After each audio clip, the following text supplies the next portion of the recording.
Hello, Happy New Year, students. This is Dr. Wang here recording.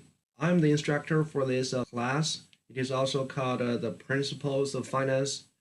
Right here, you're probably looking at the syllabus of the course as I have posted it on the canvas already. At the beginning of the syllabus, I have put the mission statements of the university and the Graham School of Management. The Graham School of Management is an AACSB accredited institution, and that accreditation is only given to the top 5% business schools in the world.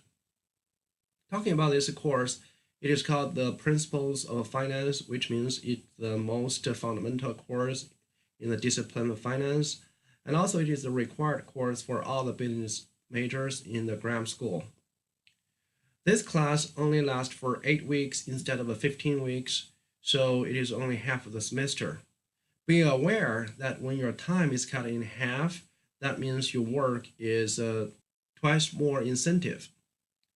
This class is also an online class, which means you will watch all the instructions online through Canvas, and also you're going to do all the homeworks and submit those assignments online through Canvas as well.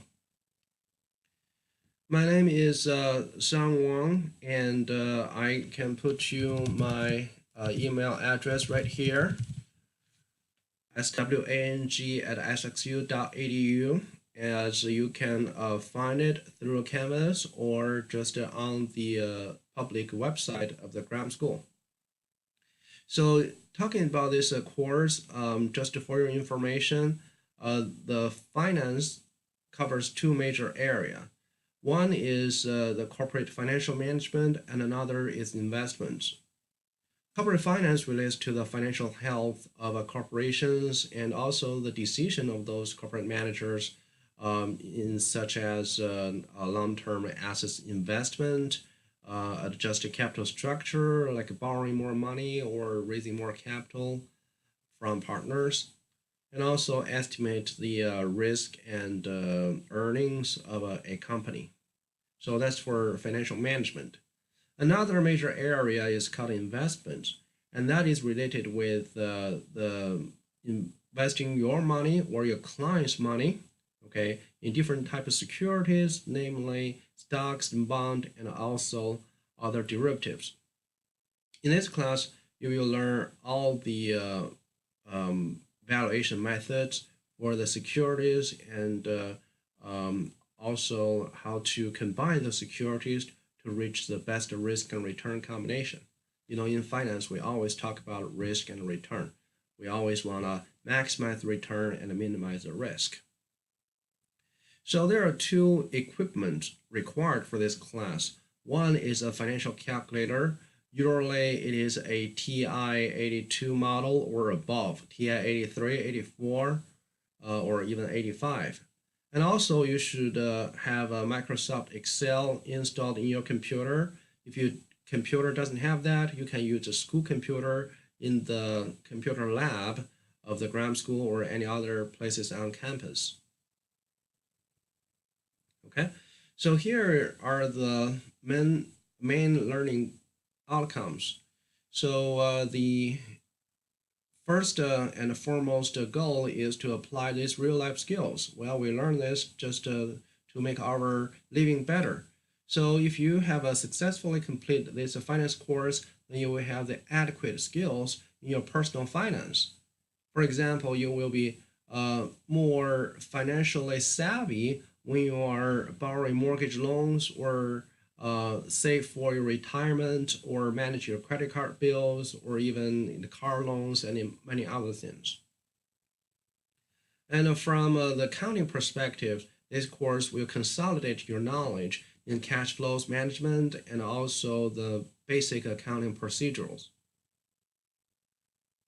Also, you should be able to analyze the quality of a corporation based on the disclosure of financial information of the company.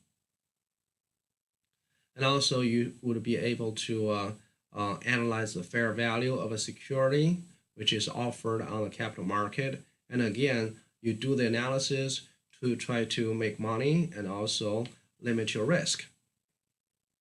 And in this class, we're going to learn a lot of Excel techniques in the corporate world. And the Excel techniques will be learned through different projects, which I will talk later. So these are the major learning outcomes offered by this class. So this class should be a junior level class. You should have at least 45 college credits taken prior to this finance class. What are the prerequisite courses? As you can see, some of them are even 200 level class. For example, financial accounting.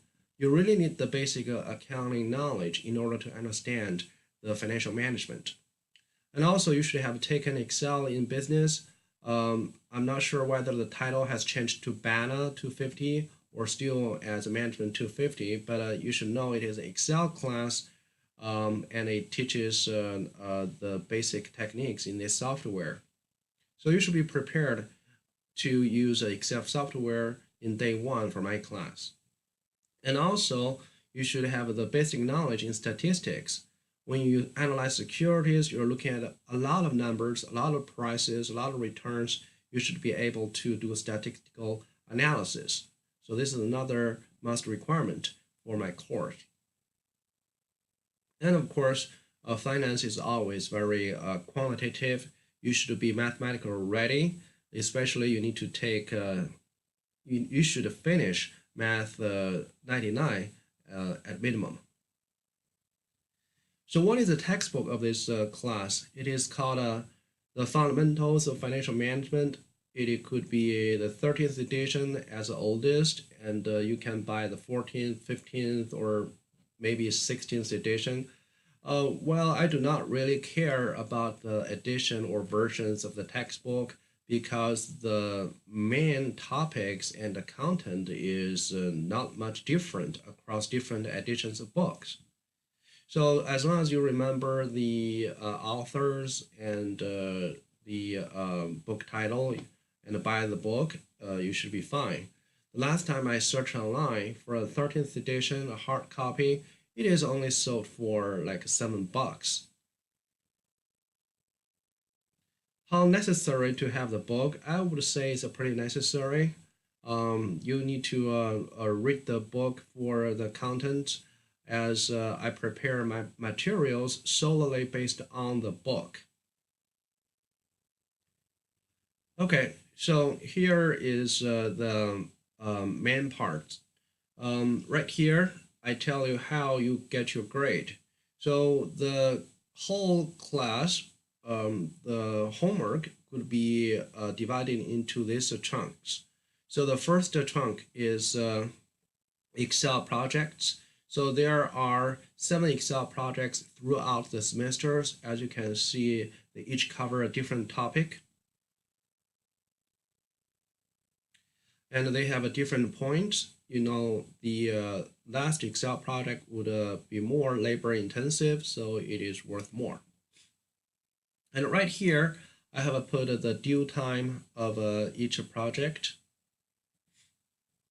And you also have 2 assignments through the semester. As you can see, the topic covered by the assignments. And you also have 2 take-home exams, 1 midterm, 1 final exam. The midterm exam is weighted a little bit more than the final because it covers more chapters. So these chapters are more in a unifying theme than the other chapters. So I divide the exam based on the topics of the chapters. For the final exam, it is more corporate financial management related, and for the midterm exam, it's more related with the time value of money and all the investment skills. You also have 2 written reports based on 2 real-world cases. One is based on the investment story in a company called Planet Popcorn. It's in California. And another report is based on a fund management, and this fund is called Yale Endowment Fund. And Yale, you know, is a pretty famous university. It's in New Haven, Connecticut. And here are some important notes I want you guys to remember.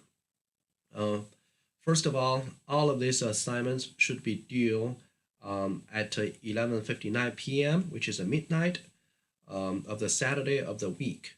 So you will see each of them are due at a different week. So for example, the midterm exam is due at the week 4 and the final exam is due at week 8. And the due time of in the week would be the midnight of the Saturday. Well, I couldn't put a Sunday because technically Sunday is the first day of the next week. So Saturday is the very last day, and also the midnight is the very last time slot of the day of the week. And also there's no late submissions for exams. If you submitted late for exams, I would not accept it unless you have a very solid reason for delay. For example, sickness of yourself or your families. And for other assignments like this homework and the written reports and Excel projects, if you are late, then I will cut your grade by 20%. Okay, so there's a 20% grade discount. For the first day, it is delayed. Then if you delayed for another day, then there will be another 15% grade discount for each additional day it got delayed.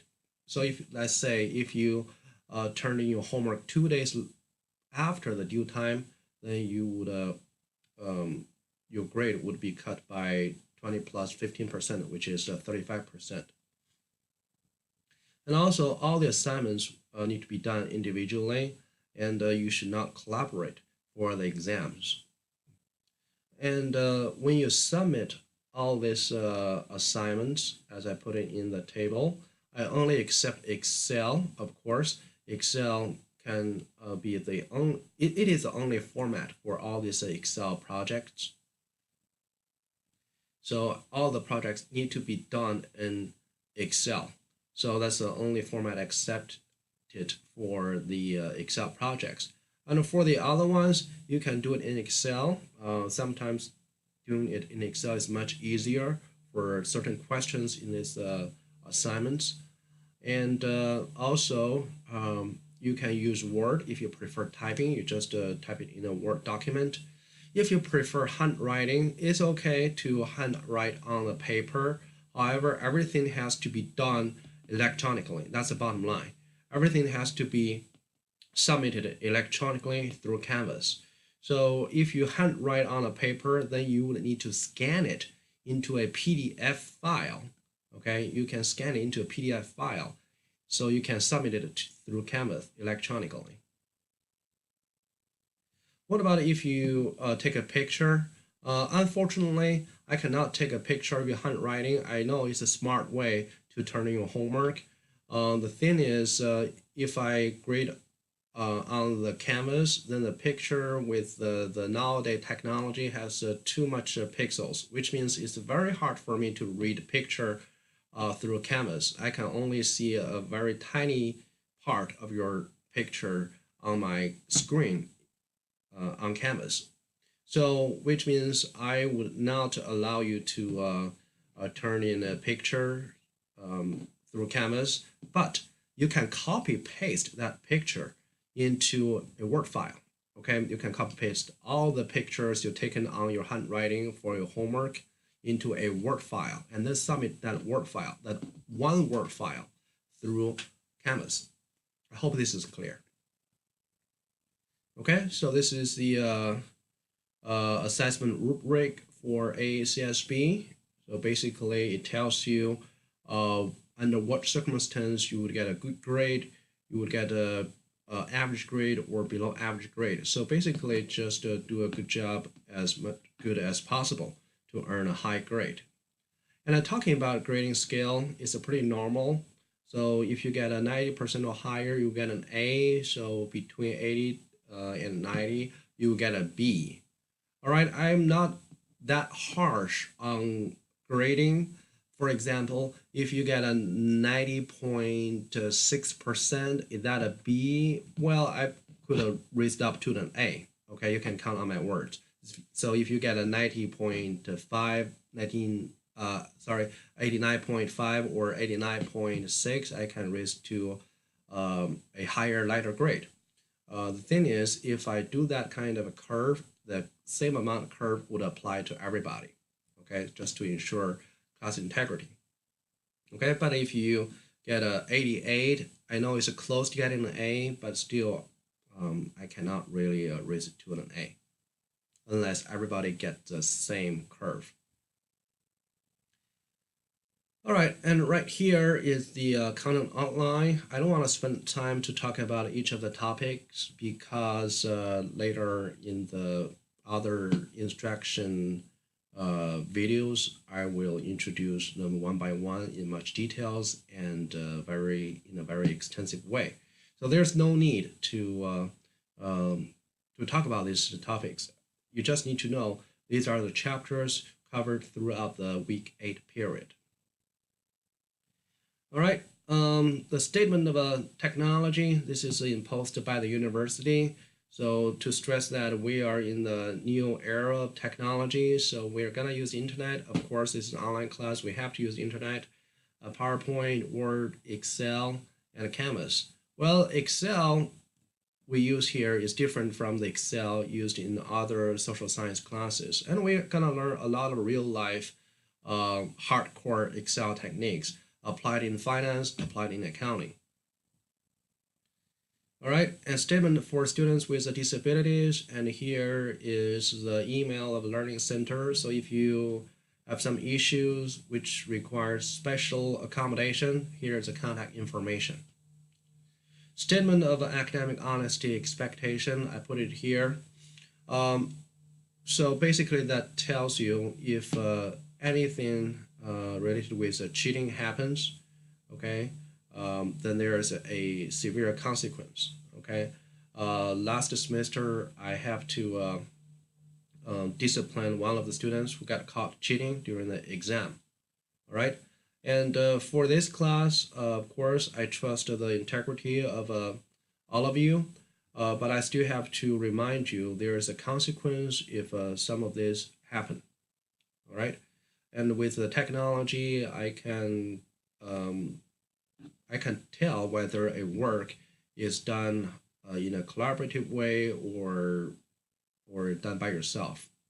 Okay. As I mentioned earlier, there's no collaboration for exams. Okay, there's no collaboration for exams. Okay, so that means you cannot copy other people's work to your own work.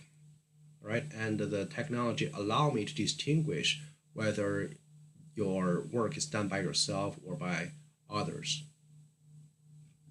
Okay, so this is the introduction of the syllabus. For you, if you are interested, you can look at my resume as I put it here. It is also available on St. Xavier website. I just got recently promoted to associate professor with a tenure since last year. And here is my research interest and also the courses I have taught and also teaching. I got my PhD from University of Central Florida. It's Orlando, where the Disney World is. I got my master's degree in applied economics from University of North Dakota, which is a much colder place than Orlando. And also I have study experiences in China, in Germany, and also in Minnesota. Here's my publications. If you're interested, you can download it from the internet. Here are my working papers, my paper presentations, so on and so forth. So basically, this tells you that what I'm doing if I'm not teaching. Okay, so essentially, I'm a scholar conducting research in the field of finance, and the teaching is a part of my job as a professor. If you look at the Canvas, right here is the page of the Canvas. As you can see, here's the home button. Here's the announcement. There's no announcement put yet. And you get all the assignments with the due date and due time clearly listed there. And be aware that if you get late submitting these assignments, then for exams, there's no late submission whatsoever. But for all the other assignments, if you're late there will be at least 20% grade discount applied. Okay. So the longer you delay your submission, the more grade discount will be put up on you. And the syllabus is right here, as you can download. There are some extra credit questions I want to mention. All right, one is a homework. Well, I would call this extra credit, called course policy questions. This is due at the end of week 1. All right, so it is worth 2 points. And it's optional, so it is related with what I just told you. So if you look at this document, so basically it asks you what is the instructor's email address. So you just put in there, or you can just contact me through the Canvas. That's also fine. If you don't know my email address, just contact me through Canvas. I can get your message in my email inbox. So the other questions, you could find them in the syllabus. What are the prerequisite courses? What will be the time and the day of the week for the due date of the assignments? What's the late policy? What are the formats allowed for electronic submission? Oh, right here is a one true or false question I need to cover. So you will see all the Excel projects are pure replications, and this is true. Okay, this is true because for all these Excel projects, you will look at the videos on YouTube. Well, it's YouTube video I made by myself, but it is also available through these course modules.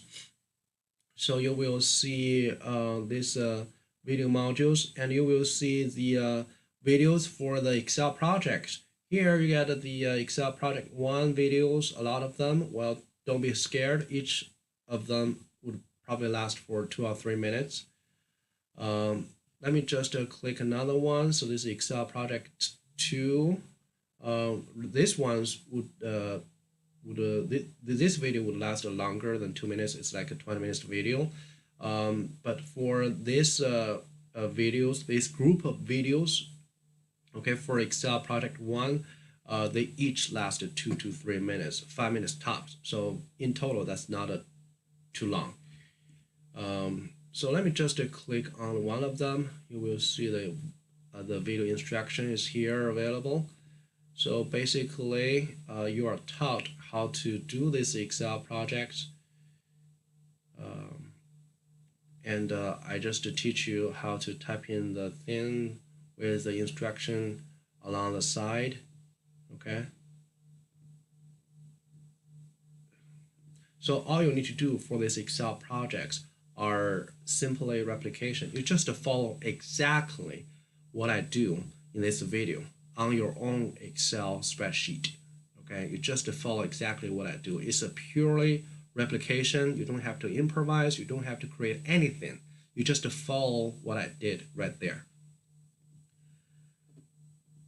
Okay, so that's some additional notes for the Excel projects.